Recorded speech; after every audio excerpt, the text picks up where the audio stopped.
My name is Wolf, and welcome to the very first set of Fellowship actual patch notes. I have heard a lot of things. This is like a fucking celebration, event, holiday. Like, this game has popped off beyond absolute belief, to the point that the servers are breaking fucking constantly. Shroud's playing it, Lyric's playing it, a whole bunch of big people are playing it, Summit's playing it. It's fucking awesome. Everyone is playing Fellowship. This game is doing so much better than anyone expected it to. All the doubters are in shambles.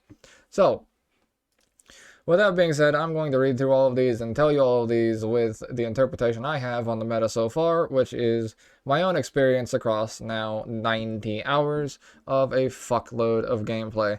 I don't have a problem, you have a problem. Alright, let's begin. I am 30 hours deep into a stream. If I sound like I've lost all emotional range, it's because I've been doing keys and pressing my fucking Hammerstorm button for the past 15 hours. I'm about to do it for 15 more. Okay, let's begin, shall we? Thank you for all your continued support and feedback since Fellowship released. I feel bad for what Hamish is enduring. I want to give you all a heads up, the Fellowship will be going into maintenance tomorrow at 10 a.m. CT. Finally, time to sleep. So we can find some key server fixes and also release a new patch. Start time, 10 a.m. CT. Do the math. Duration, a few hours. Well, that could mean fucking anything. That's spectacular. Servers offline during this time. Well, you're not Guild Wars 2. You can't push a patch at the exact same time you're running the game, which is a bit tragic, but we'll get there. What's this maintenance aiming to fix? This maintenance is focused on addressing some key issues, including one or more of the stubborn problems we've been facing in cycle to specific service recently identified.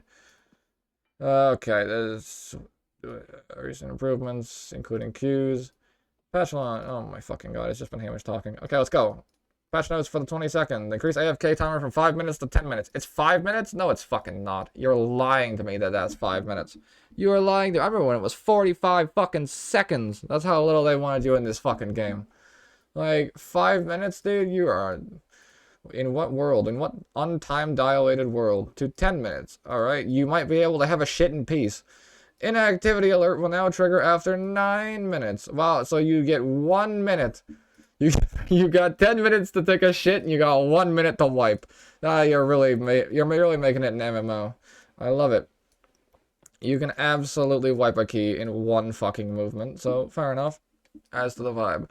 Fix an issue where self-target and target icons were sometimes zoomed in, like that one. You love to see it on my fucking screen right now. That shit's hilarious, though. Like, Tariq's like halfway into my screen. Added UI settings for the self and target unit frame sizes. Oh, that's cool. Added UI settings to hide the player's name on the self unit frame. Oh, that's also cool. Fix an issue where players would have a timeout once they get to 0 in queue. I fucking hope you did.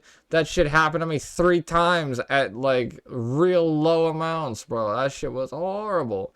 Actual patch notes. Oh my god, that's as stupid as I thought it would be. Okay.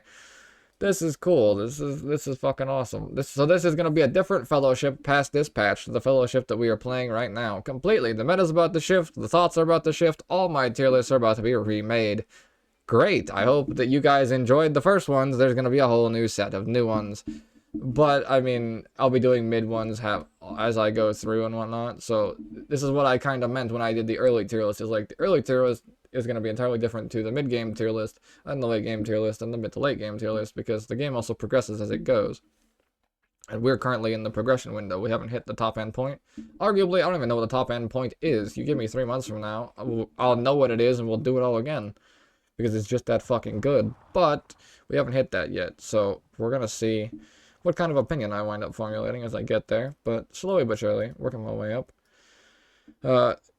Invite thing on screen if, you know, you want to play some keys. So, let's see what we've got to work with here.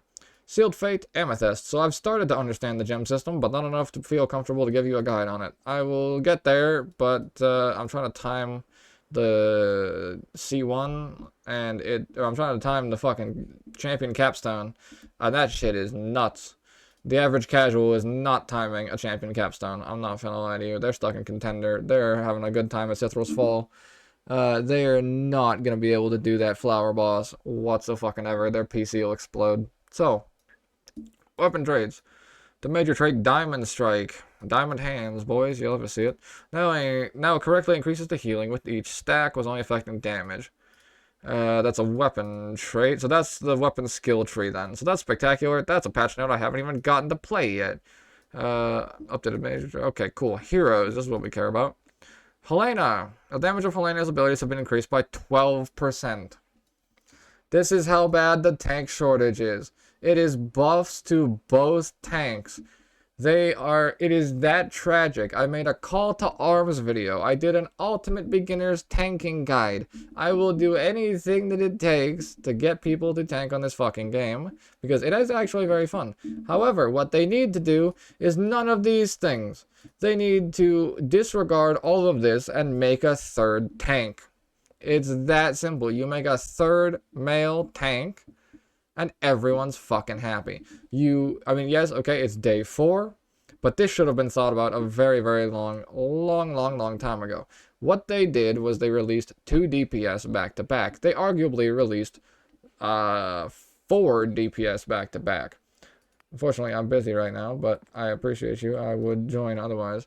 They released the first version of Fellowship I played, which was on the Next Fest, had Helena, Mako, Sylvie Vigor, and Rhyme. What the fuck was the other one? Who's the other one? And it had Rhyme with a...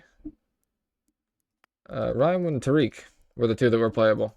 It was Rhyme and Tariq on the Next Fest, and then it was Helena and Mako, and it was Sylvie and Vigor. And even then, the most popular hero in the game was Rhyme, and I think it was Rhyme, Miko, and Sylvie, which was where I got the Sylvie Miko strategies and stuff from, was all the way back then. But they added 3 DPS in a row, and they took Tariq out of the game from Steam Next Fest. Not for balance reasons, for marketing reasons. And this is literally what Hamish said at one point, was he was out of the game for marketing reasons. And that marketing seems to have backfired on them, because now they can't fill their games. They're suffering from success, and that the game is so fucking good and so fucking fun, that people want to play it, but they cannot play it because there's not enough people playing the most important role in the entire game, the leader. Because there are not heroes that appeal enough to the male leadership fantasy. Sounds stupid. You gotta remember what we're working with the average fucking casual, right? The average casual, and especially the average World of Warcraft player. So, all they need to do is disregard half of this shit and make a third tank. Call it a day. I'm of the opinion if Tariq was a tank, we wouldn't have the problem whatsoever of tank queues. But that being said, let's actually look at the patch notes for what we've got here. That is the problem they're trying to fix. They're trying to do it by buffing tanks to get you to play the 2 that they have, which is a good short-term solution, but I don't think it will work. However, it's a problem that can be solved, and thankfully, the only problems Fellowship has are problems that can be solved, which is very good news, because everything they are trying to solve, they had no way to plan for. So that being said, let's go. Helena. Damage of all Helena's abilities increased by 12%. Helena's damage reduction when blocking an attack has been increased to 20%, was 15%. Oh god, I have to fucking math all this out with a 30-hour sleep-deprived brain. Oh, this will be fun. 12% flat damage buff is crazy. I've been building her as DPS anyways, because I want to do as much damage as possible. Like, if you see tanking as, like, the ability to play DPS in, like, a secondary role where you're not going to be critiqued for your DPS meter, then you love this change. You play DPS tank builds, and you have a fucking great time. However, you can't play DPS tank builds outside of the top tiers, because you're going to take too much damage and die, right? So you play DPS builds when people have gear, and it's a very fucking fun time to speed keys on DPS tanks. But in higher tiers, you need to be more defensive. Now, it turns out, apparently, I have been pseudo-half-trolling by bringing Helena to higher tiers. Now, I'm of the opinion you bring the player, you don't bring the hero. However, the skill differential will matter a lot more than the hero differential, in my opinion, unless the gap is so earth-shatteringly wide that it's purely a numbers game. And if we were at that point, you need to make 5 changes in a row. But I don't know that this is very much a numbers game. I don't know the exact statistics of every single fucking thing yet. It's day 4, right? Nobody knows shit. Even as it is, I don't particularly know how this is going to affect places I haven't been to yet, right? I can't give you a full opinion on what these patch notes entirely do. I can just give you mine. Oh my god, I just read that patch note. That's fucking disgusting. She's overpowered. Okay, I take it back. That's disgusting. She's overpowered as fuck. Hang on. So, this is what I was saying before, is that Helena, you need to play higher, you need to play in higher keys in a defensive form, because I would just say, as you're going higher and higher, you should be tankier and tankier, because the more difficult things get, the less being a tank is about doing damage as much as it is about control and leadership through the dungeon, as things get more difficult. You want to be able to survive, because if you can't survive, you can't do damage. That's rule number 1 of being a DPS, actually, is if you're on the fucking floor, you can't do any damage. So, same thing applies to tank, even more so. So, people who play DPS tank builds in high keys, I mean, apparently it's meta, I don't know, I haven't figured that shit out. But, in my opinion, the higher you go, you want to be tankier and tankier, but it seems like that's just not the case for some people, and or maybe the gap is too wide across the fucking board. So, in this case, this is fantastic. It feels like her block chance is turbo low, though. Like, I don't know if I'm used to regular block chance being 30% in World of Warcraft, and, like, crit block being 50% block chance, which stacks to have, like, giga chance, and then you pop shield block, and it's like, now you're at 60 block chance. Maybe I'm spoiled by Prot Warrior of the fact that it's just, like, you press a button and you perma block everything. Because, like, the way this block system works isn't like you block a whole attack. You still take the whole attack. It just takes, like, fucking 15% off or 20% off.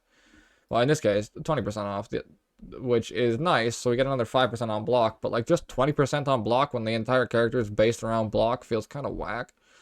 When, you know, WoW is like you can crit block and do all this other sort of shit. Just 20%. I know it's, like, an entirely different numbers system and what have you, but trying to see how much of an impact this is going to be is going to be, well, I mean, it's just straight buffs. Everything's about to get easier at the end of the fucking day. Like I said, we're playing the hardest version of Fellowship currently in multiple ways, because people are going to get more gear, which means that the keys they're going to do are going to be much easier as time goes on. Right now, people can do Cithral's Fall. We weren't able to do Cithral's Fall 3 days ago. If you were bringing these changes into a Cithral's Fall 3 days ago that you bricked, these changes could give you 5 minutes worth of time. They could be that fucking powerful, right? So keys that you weren't able to finish, not only will you now have more gear for, you also get more damage for. So you can just progress even faster and farther than even before, which arguably this makes the problem worse. Because now Helena players don't brick their keys as often. If they don't brick their keys as often, that means tank players move forward out of contender queue into adept, which means you do not have the fix for the problem of having tanks to queue in adept queue. Because they get better, they get more geared, and then they push forward, leaving the people behind them that they cannot get in solo queue in the fucking dust. Because you don't have any incentivization systems for that tank to bring people forward. There's no group multiplay where you get a bonus for sticking with random teams. There's no incentive whatsoever to play for the fucking team, as seen by the fact people playing tanks, if they just select a key they don't like, they just fucking leave. Like, I almost think it should be at the point where the tank gets the choice of the key in solo queue. It would deal with so much toxicity. But at the same time, if I solo queued and the tank chose Silken Hollow 6 5 times in a row, I wouldn't want to play his game. So, I mean, it's 50-50 really. Unfortunately. So, oh my god, I rant too much. Helena's Shield Slam now applies a stacking debuff to the main target that lasts for 12 seconds, causing that target to deal 3% reduced damage to Helena. Wow. Oh, this game's gonna be a fucking cakewalk now. Jesus Christ. Grand Melee can now be cast during global cooldown. Actually, this is a direct... So, first of all, this is a buff to my Shield Slam build. This is a buff to my Shield Slam build. This is a buff to my Shield Slam build that I'm currently working on. Good thing I didn't put out the Shield Slam build, because I would have to make it again. Well, no, I couldn't make it again because I made it too soon. But I would look like a real idiot right about now. So, thankfully, we're good. the best button in the game got better. This is amazing. This is way too overpowered, in my opinion. Well, I don't know. It is that powerful of an ability, but like, nice QOL change.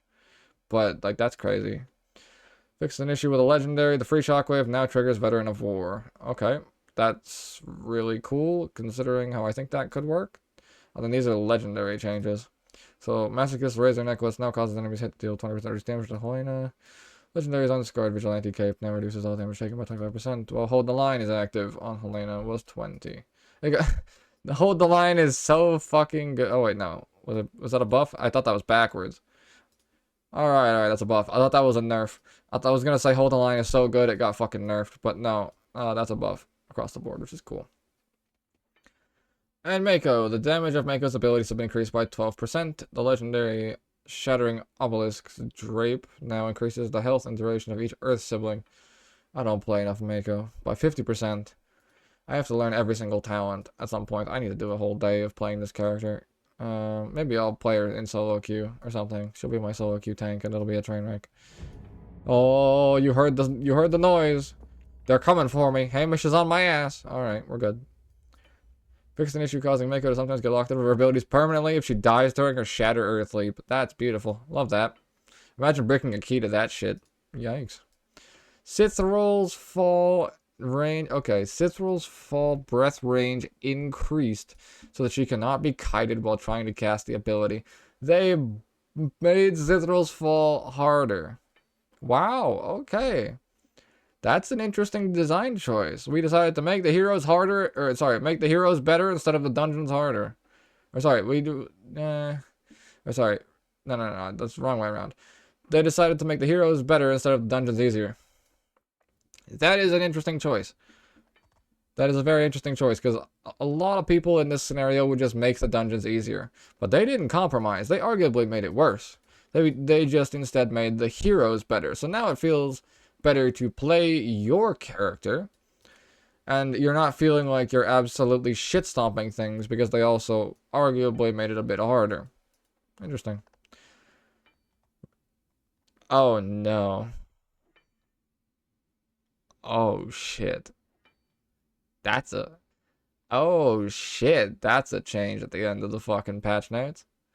Okay, Empyrean Sands. Sin Magir's Arena now has a boss barrier entrance that activates 5 seconds after the encounter starts. No, they were abusing that? Oh, you fuckers. I knew something was gonna happen there. I knew it. I didn't know how it was gonna happen, but like that felt much different to all other bosses. Like, cause you could just like, you could still bring stuff in with the like chicken strategy and whatnot, and like the bleed strategy from Empyrean Sands. So what people were doing was they were pulling it to the boss and then going back and then doing like the bleed debuff over and over. Like, could you imagine? Like, something had to happen for them to make this fucking change. Something had to be popular somewhere. And this just is that's a nerf, or that's a nerf, bro. You're gonna get fucked up. Empyrean Sands just got seriously harder. That means every single fuck-up star is gonna always hit everyone. Apparently, they were missing. As much as they were one-shotting people, apparently they were missing. Okay. This is an interesting style of changes. They're not admitting defeat by saying the game's too hard. They are admitting defeat by saying the champions kind of suck. However, this is actually a twofold solution, if you think about it. Because by buffing this, you try to get more people to play tank. And trying to get more people to play tank, you then actually get people out of this scenario where you're getting absolutely fucked by all of these things. Because in this scenario, the more people you have play tank, the more people push to Sithrul's Fall, the more people will clear past Sithrul's Fall, the more people that are now able to outgear it, so that things like this doesn't really matter because you have enough damage that you can kill all of these. Because by now, the entire community doesn't have, like, scenarios where you don't have enough damage, this fucking thing is going off. Generally. Unless that's a privilege from having way too much gear. That in my games, I have not had these go off since day one. Like, maybe that's just because I focus them all the time and I try to tell my groups to focus them as well. But, like, I try to be the proactive player as much as I fucking can in this game just because I have the knowledge. If I don't do it, no one's gonna do it. Right? But now we're getting to the point where people actually understand that if I let this shit go off, we're dead immediately. Which is very nice. And slowly but surely we'll be able to have our random healers orb kite. When we see that day, everyone's in champion. That's our fellowship patch notes. With that being said, let me know your opinions down below. Very short patch notes. I'm very good at turning nothing into something. I've made a profession out of it for the past 10 years. With that being said, let me know your opinions on the fellowship patch notes. I will do my best to cover every single one, because of course, like I said, I am fully invested in this game on the main channel. It is the absolute game of the decade. Buy this fucking game. And play tank. And use your interrupts. And join the Discord. And, like, I don't know, apparently I've made a guild at this point. I've made a fellowship by accident. So, hey, Hamish, fellowships in fellowship. When?